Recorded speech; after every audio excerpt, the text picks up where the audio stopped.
I'm now going to show you the salt technique, and then for this I'm going to do a colour wash over some cards. Still got a bit of blue on my brush, but that doesn't matter. So I'm just doing a colour wash of water all the way over,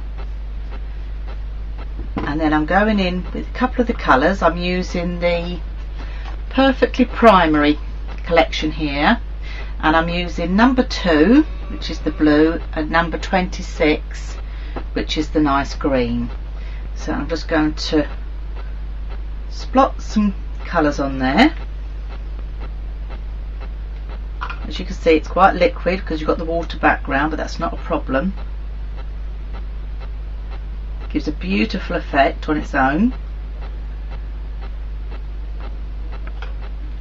And then I'm going to go in with my brush and just move this about a bit. So as you can see already, you're getting a really lovely effect. And then I'm going to sprinkle on some salt. You can do 2 types of salt. I've got a table salt here, and I've got a coarse salt. So we'll do this one with the table salt.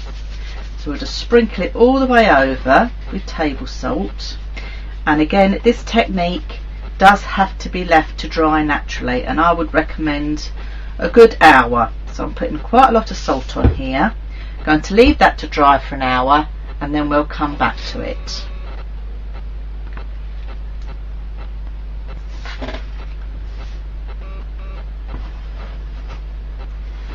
So what we'll do is we'll do the same thing again, and we'll use the rock salt this time, so you can see the different effects you get with 2 different types of salts.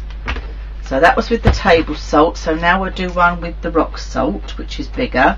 Doesn't matter that my brush has got some colour on, because as you know, we're going to add colour.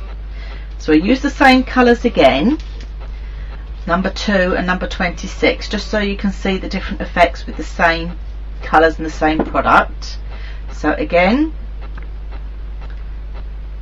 just splot that on.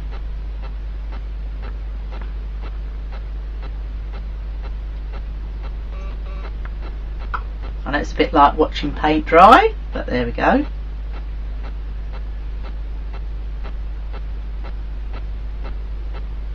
The colours are just so vibrant and beautiful in this collection.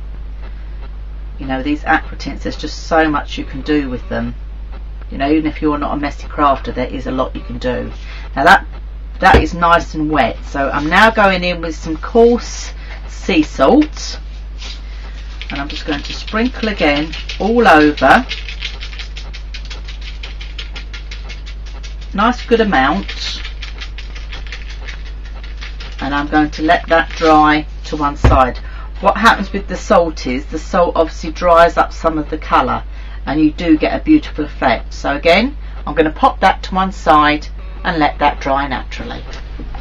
I'm now going to have a look at the salt technique that we did. It's now dry, so we'll have a look at that. I've got the 2 here. I've got the fine table salt and the rock salt, and if you look at the rock salt, I don't know if you can quite see that the salt has actually taken up the colour of the aqua tint. So I've got a pot here, so we'll brush all that off now. You can feel here that it's dried, and it is worth letting it dry naturally. You know, it doesn't pay to false dry this with a heat gun, so just take your time. So I'm just going to brush all these off. So this technique is good to do a few of them and let them dry, and leave them overnight even is even better. So just brushing all that off. I mean, it makes the rock salt look a lovely colour, so you could probably use that for another crafting technique. So just picking all that off there. That's really dried well. So this is where you see it is worth letting it dry, because I'm now picking all these bits off that are stuck to the paper. I mean, you could leave it stuck on your paper as another technique. It saves embossing.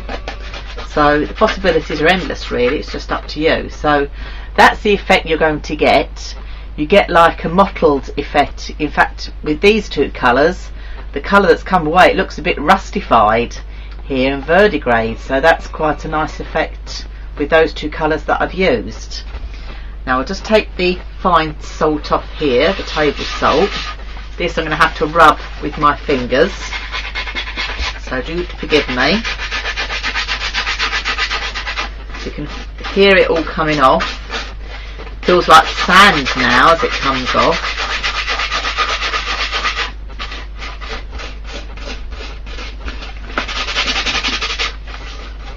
So,